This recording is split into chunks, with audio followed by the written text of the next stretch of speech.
Hi, this is Christopher Smith from the American Cannabis Report at PCM-TV. I'm happy to introduce Gretchen Gailey today.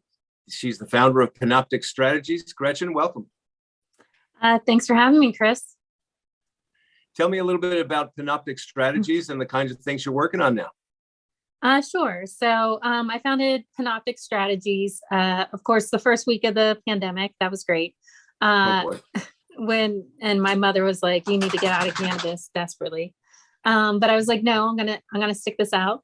But at Panoptic Strategies, what we work to do is help people to understand various cannabis stories out there. We are a PR firm, but I also work in the government affairs space. And so really it's all about communicating stories, whether it's to the media or to politicians. And so I work with a number of companies, all aspects of the cannabis supply chain.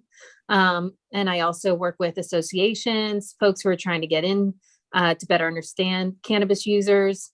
And a lot of those are politicians. So I work with them a great deal and really try and help move the ball forward on this issue. All right. So I dug in a little bit into your background. So you've had quite a career in public relations. I think not all in cannabis. Do you want to tell us a little bit about some of the places you've worked and some of the things you've been working on? Sure. I mean, honestly, my career started in news. I was a journalist for over 12 years. I worked for Fox News and NBC News. It's so funny when people talk about the dark side. I'm always like, are you talking about cannabis or are you talking about Fox? I seem to have worked on both angles of the spectrum. But when I was at Fox and at NBC, I worked as a field producer, which I think really helped groom me for the cannabis space. It really helped me it's kind of giant babysitter, cat herder, you know, your hair's on fire every single minute of the day, which is exactly the same way as cannabis. Right. So it really prepared me. And then like many other folks in the news industry, especially in Washington, we go into politics after that. So I did a few years on the Hill. And then after that, you know, I went through my first government shutdown. And, you know, my boss says you got to show up every day, 7 days a week because your constituents need you, but you're not getting paid. And I was like, what? And so this was, I was like, this place is just insane. And I was there during the height of the Tea Party, which I thought was crazy and totally partisan. And, you know, it's nothing compared to what they're dealing with today. But so I got out of that and went and joined the PR world. And I was in there for a few years working on various issues. And then I had some friends come along who said they were getting into the cannabis space and they needed help in the communication side and government affairs. This was 2014. And I said, I know absolutely nothing about pot. They said, doesn't matter. No one else does either. I'm like, okay. So that was my entrance into the cannabis world.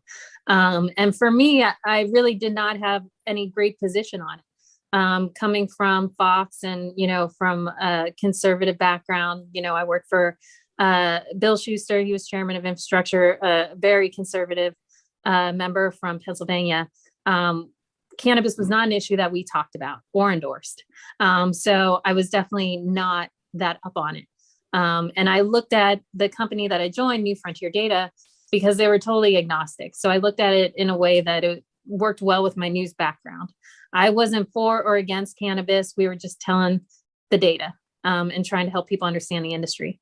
But then years after being in with a New Frontier and meeting various stakeholders in the space, meeting, you know, moms who have been giving it to their children for epilepsy and, you know, everyone who has their own personal story, folks who've been thrown into jail for growing a plant, made me turn that I really wanted to go much more to the advocacy side, but really still kind of keep my roots of understanding the right side of the aisle and seeing how I could apply that to help people in the cannabis space. So you're naturally a conservative, right? Yes. Yourself as a person. Born and raised. Well, I shouldn't say born and raised. My mother, she was a bleeding heart liberal, you know, good old public school teacher. Yeah. Okay. The only people conservative on my block were me and my older brother. Is that right? And so this is honestly between you and me, this is the reason why I think actually your voice is one of the most important in the industry right now. There's such a battle, obviously, you know, the red team and the blue team, right? And I think that the way I'm reading the news anyway, is that the liberals are always for it and the conservatives are always blocking, right? Mm-hmm. And so your voice as a conservative who understands and is an advocate for cannabis, I think is really, really important to help the blocking team understand and help maybe get them to understand what's happening and maybe move their position a little bit. I would love to hear you just sort of express how you feel your conservative values are aligned with cannabis values and benefits. How do those things track together for you, and how do you make those conversations? I mean, honestly, for a lot of the conservative offices and folks, this is a states' rights issue. This is like not a big government issue. This is, get out of my house. Let me do what I want to do. When it comes to veterans, I think they should have the best medical care in the world. And cannabis is one of the medicines that could provide it to them. When I look at jobs, when I look at the free markets, when I look at an industry that can be built, that's where it's in line with conservative values. I know so many people think that conservatives are against cannabis. And I would say that is not true. And I know they don't believe me whatsoever. But truly, I see this more as a generational issue. This is not a political issue. When you talk to folks my age and maybe slightly older, this is truly something that they want to support, get behind. They have all had it somewhere in their lives. People have seen since the legalization in 2014 in Colorado and elsewhere that the sky is not falling, that jobs are being created, that there is not a glutton of homelessness in their neighborhoods, or that their children, I don't know where people come up with this idea that school buses are pulling up to dispensaries and they're just handing out joints to 6-year-olds. I don't know where this stuff comes from. It's insane. I mean, when it comes to, I love those arguments about what about the children? Hey, I care about the children just as much. And conservatives, we say, be a parent and keep it out of your kids' hands. It's just like, putting that Mr. Yuck sticker on the detergent that you put under your sink. You just got to be prepared and have those conversations.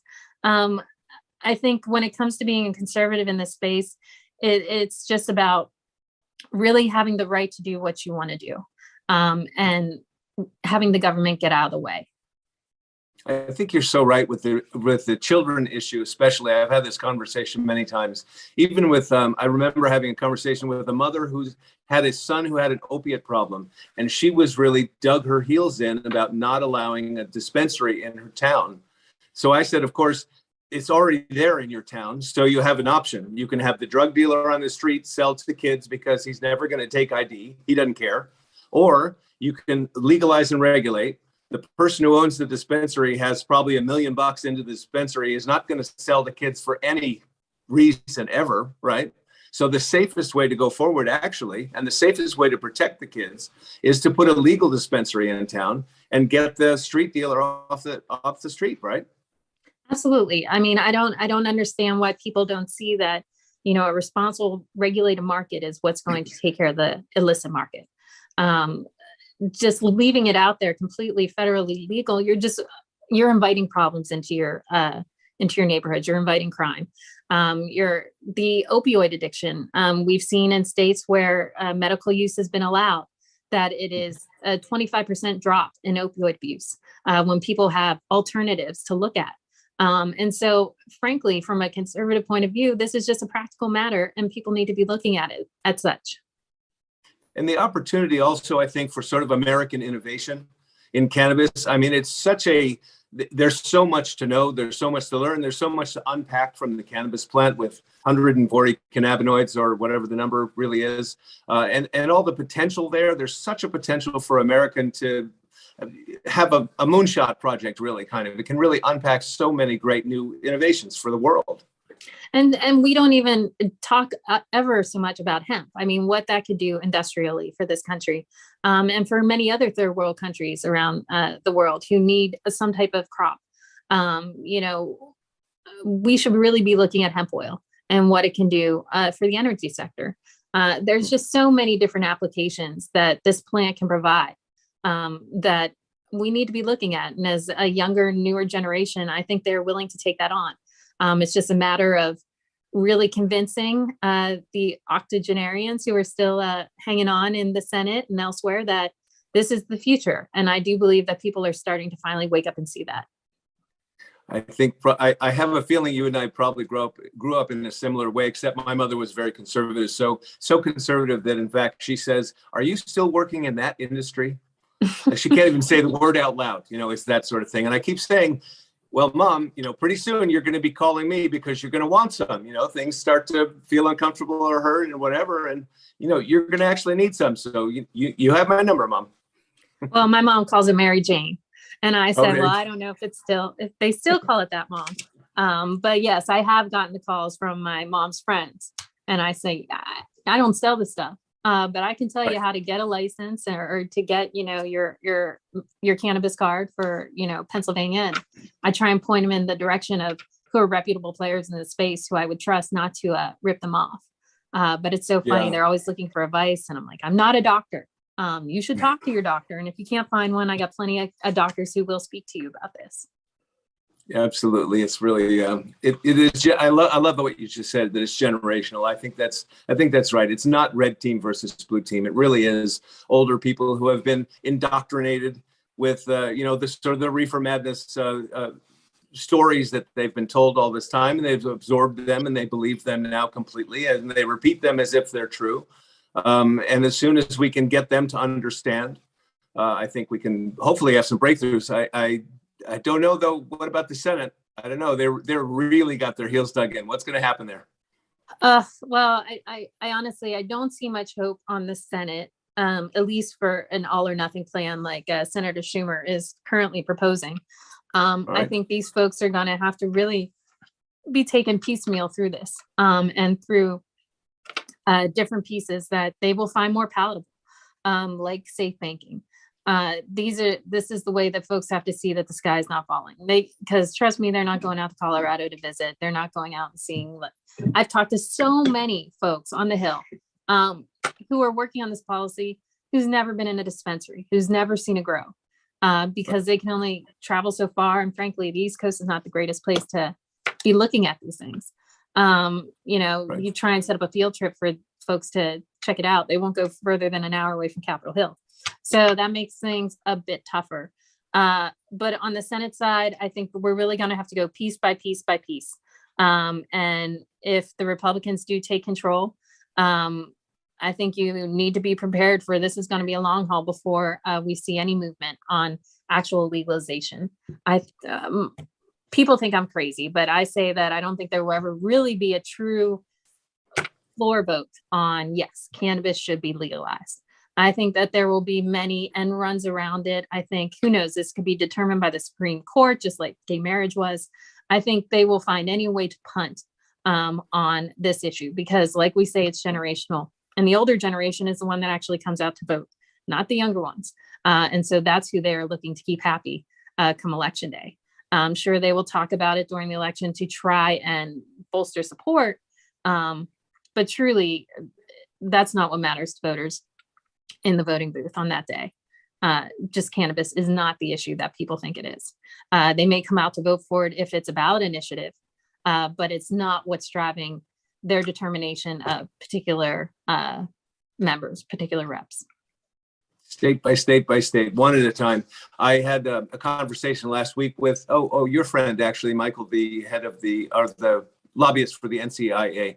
I mentioned that I think I had thought that Donald Trump, if he had made this an issue and just sort of pounded it through as he was sort of want to do, he could have actually really made a huge change in the way people thought about him. I mean, it could have been a bold initiative. It could have been, completely outrageous and courageous. I think it could have made a huge difference for him on the domestic side. I think it's possible, Frank. But then again, one of Trump's best friends is Sheldon Adelson, who was hugely against cannabis, who was really, I think, keeping Trump from making any movement on it. So the fact that Trump didn't go backwards, I think, was good enough for the industry. And I think people's heads would implode if Trump was the man to legalize cannabis.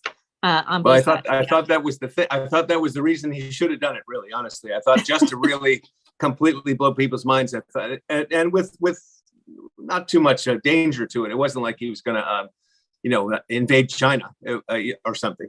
Right. Even though they are the but- #1 producer of hemp, who knows what he would have done? Well, right. Now, tell me what you think about, and I mean, I know, but why don't you share with us what you think about the current administration and what they have promised to do and what they have not yet delivered? Well, I find it so interesting when folks are upset that Joe Biden has not lived up to his campaign promises. And I'm like, what rock have you been living under? Why are you believing campaign promises from any politician, frankly? But when you look at Joe Biden and you look at his history, he is of this older crowd that has always been dead set against cannabis. He was the king of the war on drugs. He was the one throwing people in jail. He's the one, pushing these things forward back in the 80s. And so I don't understand why people think overnight he is going to become this new champion of cannabis. I do think it's unfortunate that he has not moved forward with expunging records like he had said that he was going to do. Frankly, to expunge cannabis records on the federal level, it's not that tricky. There's not that many. Right. I know everyone thinks it's this huge, wonderful thing if the federal lawmakers talk about expunging cannabis convictions, but truly most of those convictions are on the state level that need to be dealt with. And the feds can't do anything about those. And so if people really want to see that kind of movement, they need to be talking to their state lawmakers, not waiting on Joe Biden to be their savior, because Joe isn't going to do it. And they should expect nothing from his administration for cannabis anytime soon. And the people that are in federal prison usually committed 4 or 5 really major crimes, and they were bringing in major amounts. If it was distribution or whatever, we're talking tons. So Sure. It's not like they're little street dealers who got pulled over with a little bit in their pocket. These guys are bringing in tons with a major operation, and that's how they ended up in federal prison. So I think you're right. There's nothing to do with those people. They've committed major crimes. Yeah.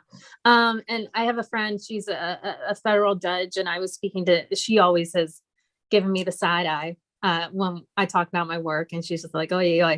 And I'm like, well, is this a real possibility? And she's like, if you're sitting in federal jail, if I've put you in jail, you have done something majorly wrong. Right. Yeah, as you said, this is not a kid who got picked up on the street corner loitering with a joint in his pocket. This is a very different issue. Yeah.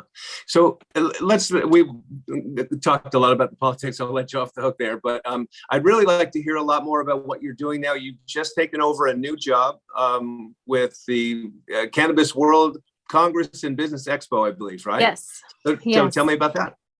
I'm working with CWCBE. I'm their Chief Strategy Officer.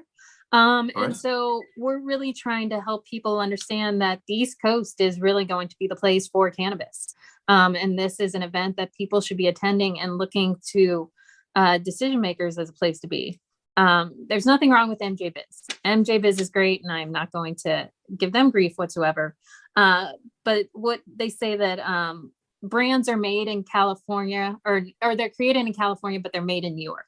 I mean, it's one thing to have all these brands that are flourishing out west, but truly the population center of this country is the Northeast.